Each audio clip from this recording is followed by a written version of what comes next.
Ruxsatnoma beriladigan qayta jihaz bo'lganligi uchun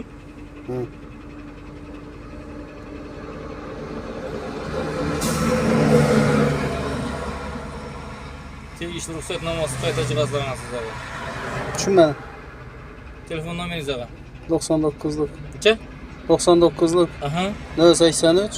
083. Ha 93 39. Necha? 93 39. 93 39. Navda yazdınız mı? Memuriy javobgarlik kodeksining 294-moddasi sinf huquq va majburiyatlaringiz aga. Tanishtirib o'taman, eshitib olishingiz mumkin.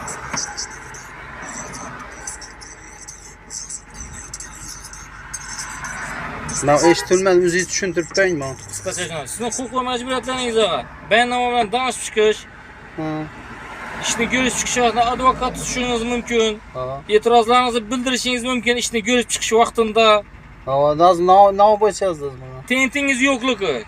Tex pasportda, ya'ni texnik qayd etish guvohnomasida bort tentli deb yozilganligi uchun, lekin mash transportimizda tent yo'q. Tent yo'q. Shu sabablar, ya'ni tegishli ruxsatnomasiz qayta jihozlash deyiladi bu. Tegishli ruxsatnomasız qayta jihozlash. Men hozir men komandir. Men o tentni qo'yib urishga majburman. Majbursiz. Nechun? Texnik qayd etish guvohnomasida yozilgan har bir yo'q, narsa uni men mishay desa olib qo'yishim mumkin. Hozir menda yuk qo'yishingiz mumkin, olib tashlashingiz mumkin emas. Yuk pük yo'q menda masalan, to'g'rimi? Xo'sh. Yuk pük yo'q menda. Menda bort turibdi, to'g'rimi? Bort turibdi, tentingiz qanaqa? Bort turibdi joyida, to'g'rimi? Tentingiz qanaqa? Tent olib qo'yiladi u narsa. U postoyanniy dursin degan yer yo'q uni hech yerda. Burada esa yo'l harakati qoidasining 179-band soatda yozib qo'yibdi. O'qib ko'ring. Qani mana shuni o'qitib bering. Yo'q, siz o'zingiz o'qib ko'ring. Google'a giring telefonga. Yo'q, siz o'qitib bering. Giring telefondan. Siz o'qitib bering mana shuni. Yo'q, o'qib berishim majbur. Men tent majbur qo'yishga. Ben size aytishim majburman. Aytib ham turibman. Transport vositasini qanday deysiz? guvohnomasida yozilgan. Bu O'zbekistonda endi tentsiz mashina haydasham mumkin emas ekan. Bunga tent qo'yamiz ekan endi xudo xolasa.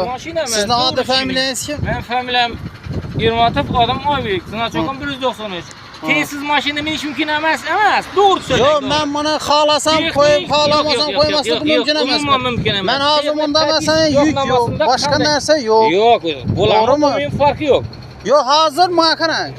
Bunda tent yo'q deb qo'ysalar, biring kelib deb qo'ymizlar mashinani. Biring yana bir narsa bu yo'lda haydab bo'ladimi mashina? Yo'l harakati qoidasida qanday yo'q, ishlatamiz endi biz shunda O'zbekistondan chiqib ketib chetda ishlash kerakmi endi bu? Bir tandir. Mana qarang, komandir, men hozir buni qarang. Bir dona tandir yuklab olib borayotirman. Men bu tentdan nishab yuklab tushiraman uni, komandir. O'zingiz bir o'ylanib ko'ring. Yo'q, uzrli lekin. Yo'l harakati qoidasini tushuning bo'lgani. Komandir, bir dona tandir yukladim bunga. Shuni men olib borib tushirajman. Men tent mishayib yoradi. Men necha etishim kerak shunda? Bunda tek pasport to'g'irlash kerak. Tek pasportda bunday komandir. Bu majburiy deb men o'g'lim majburiy emas bo'lsa, jarimadan borgan vaqtda siz qanday chiqarmayman beradi. Tushuntirib bildimmi? 294-moddasi bo'yicha huquq majburiyatlaringiz tushuntirib. O'zbekistondan imzo chekasiz ekan. Bayonnomaga. Yana bir o'zingiz tanishtirib bering dedingiz. Odam Oybek familiyam Ermatov og'a. 2 marta tanishtirishim majbur emasmi? 3-chi marta tanishtiryapman men sizni. Imzo chekasizmi bayonnomaga?